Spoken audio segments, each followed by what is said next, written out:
Selamun Aleyküm sevgili dostlarım. Erdemli Organik kanalımızdan herkese selamlar, saygılar. Bugün sizler için belki hiç duymadığınız, hiç tanımadığınız, hiç tatmadığınız, hiç koklamadığınız bir bitkiyi tanıtacağım. Bu bitki papatyalar familyasından. Yüksek rakımlı yerlerde, kayaların arasında yetişen bir bitki. Bu bitkinin Latincesini de bilmiyorum. Bölgelere göre isimlerini de bilmiyorum. Hiçbir yerde okumadım. Ancak size şunu söyleyebilirim. Papatyagillerden yüksek rakımlı yerlerde, kayaların arasında olur bu bitki. Bu bitkimiz ne işe yarar? Bitkiyi toplayıp bu şekilde kurutuyorsunuz ve bu şekilde kavanozların içerisine koyuyorsunuz. Hatta biraz da parçalarsanız, küçük parçalara ayırırsanız çok daha iyi olur.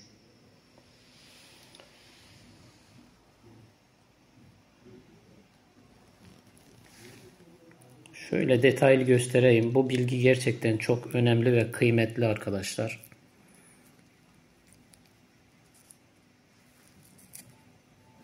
Evet, şu çok önemli. Bakın, bunun tohumları, çiçeğin içerisindeki küçük tohumları.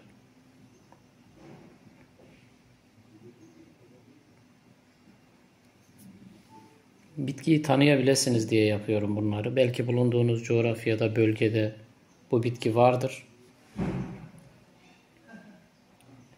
Çok değerli bir bitki. Şimdi ne işe yarar bu? Bunu anlatayım size. Bazı arkadaşlarımız vardır. Sabahları kalktığında burnu tıkalıdır, nefes alamaz. Bundan çok şikayetçidir. Muhtemelen sinüsler de doludur. İşte bunun için bu bitkiyi toplayıp, kurutup, bu şekilde kavanozlara koyup, şöyle yapayım, daha net olsun. Evet, bu şekilde kavanozlara koyup, sonra da sabahları kalktığınızda ya da gün içerisinde böyle burun tıkanıklığı varsa, sinüsleriniz doluysa, şöyle kapatıyorsunuz. Şöyle bir sallıyorsunuz. Ve sabahları kalktığınızda işte bunu burnunuza tutup derin nefes aldığınız zaman inanılmaz derecede hapşurmaya başlıyorsunuz ve korkunç bir burun akıntısı oluyor. Sinüsler akmaya başlıyor. Ve ondan sonra rahatlıyorsunuz. Bunu düzenli olarak yaptığınız zaman Allah izin verirse inşallah sinüzitinize çok iyi geliyor. Artık çok daha iyi nefes almaya başlıyorsunuz. Biz bulunduğumuz bölgede, Toroslarda buna hapşuruk otu diyoruz. Kendi aramızda. Önemli olan anlaşabilmek, önemli olan derdimizi, meramımızı anlatabilmek. Hem kendimiz için hem karşı taraf için.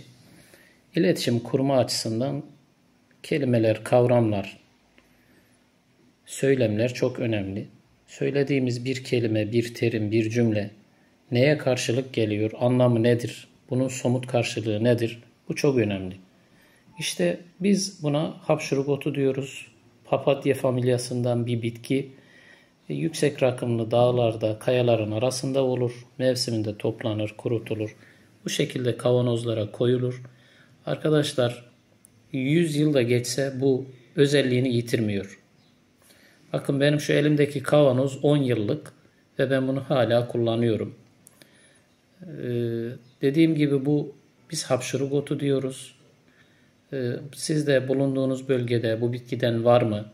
Siz hangi isimle söylüyorsunuz ve bu bitkiyi hangi amaçla kullanıyorsunuz?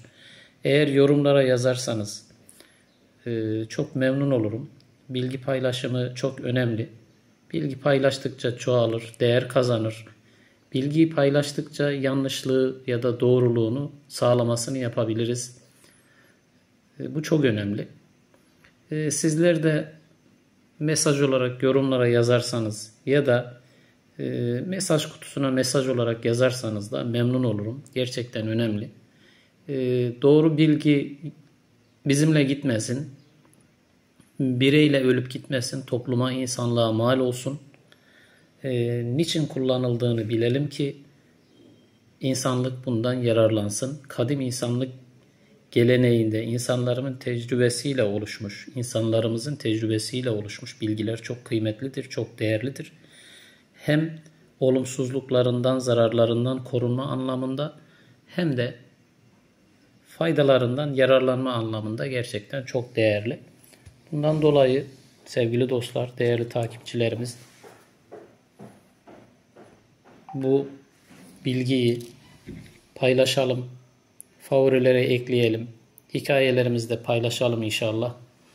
Desteklerinizi bekliyoruz. Bütün dostlarımıza, bütün takipçilerimize teşekkür ediyoruz, saygılar sunuyoruz, sağlıklı bir ömür diliyoruz. Dostça kalın, sağlıcakla kalın güzel insanlar.